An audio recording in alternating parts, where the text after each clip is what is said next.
Bonsoir à tous et bienvenue dans ce point de l'actualité. Le ministre des Eaux et Forêts poursuit sa tournée de sensibilisation et de mobilisation autour de la forêt, de la faune et des ressources en eau.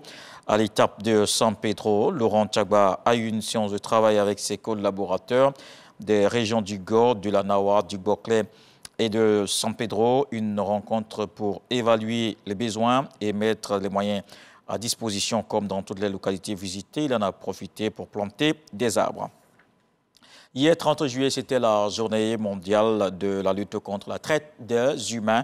C'est Daloa qui a abrité la célébration marquant la 10e édition. La ministre Miss Belmondo exhorte les jeunes à un bon usage des réseaux sociaux. Le reportage de Sephora Zegui. L'utilisation abusive de la technologie au cœur de la 10e édition de la Journée internationale de lutte contre la traite des humains à Daloa. Le choix de cette ville n'est pas fortuit.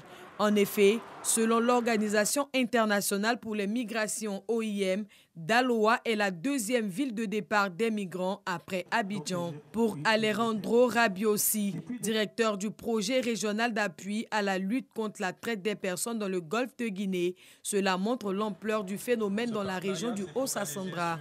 Il appelle au renforcement de la mise en œuvre des interventions. Depuis 2019, ces projets soutiennent les autorités ivoiriennes à travers plusieurs interventions, dans le but de renforcer la leadership des acteurs institutionnels, les capacités des acteurs de la chaîne pénale, la protection des victimes des traites de personnes et la coopération au niveau de la sous-région. À Daloa, Miss Belmondo sensibilise les populations sur la nécessité de faire attention à l'usage des réseaux sociaux. Ne livrons pas nos enfants à l'exploitation à des fins économiques. Ne livrons pas nos enfants à l'exploitation sexuelle. Ne livrons pas nos enfants au travail forcé. Bien que les plateformes des médias sociaux soient un excellent moyen de maintenir le contact avec ses amis et sa famille, elles sont également de plus en plus utilisées par les trafiquants et autres prédateurs sexuels pour attirer et recruter des jeunes en vue de les contraindre à se livrer à des actes ou services sexuels. À travers cette célébration, Miss Belmondo réaffirme l'engagement du gouvernement à œuvrer pour l'élimination de la traite des personnes en Côte d'Ivoire. Décédé le 10 septembre dernier, la dépouille de l'ex-premier ministre Charles Konan Banny est arrivée sur la terre de ses ancêtres à Morofé. C'est dans ce quartier de Yamoussoukro que se tiennent les obsèques de l'ancien gouverneur de la BCEAO. Parents, familles politiques, amis et connaissances ont accueilli le corps sans vie de ce serviteur de l'État. C'était dans une ambiance lourde, comme vous le voyez sur ces images, et pleine d'émotions. Dans le reste de l'actualité, les Sénégalais aux urnes ce dimanche pour les législatives. 7 millions d'électeurs pour renouveler les 165 sièges de députés.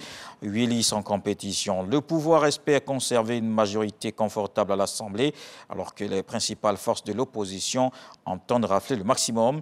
Les premiers résultats provisoires partiels sont attendus dans la soirée de ce dimanche. Ces législatives sont le dernier scrutin avant la prochaine présidentielle de 2024. Législative également au Congo-Brazzaville, c'est le vote général ce dimanche pour le 2e tour. Le 10 juillet dernier, le premier tour a été remporté par le Parti congolais du travail. Le PCT au pouvoir a obtenu 102 sièges sur les 151 de l'Assemblée. Ce deuxième tour concerne 25 circonscriptions. Le second tour doit permettre de déterminer la première force de l'opposition. Le président des États-Unis, de nouveau testé positif à la COVID-19. La Maison-Blanche a annoncé qu'il va s'isoler comme en juillet dernier. Je n'ai aucun symptôme, a tweeté Joe Biden. Il s'agit bien d'une positivité de rebond selon son médecin personnel. Il ajoute que le dirigeant américain va retourner à l'isolement pour protéger son entourage. Voilà pour le flash d'information. On se retrouve à 20h.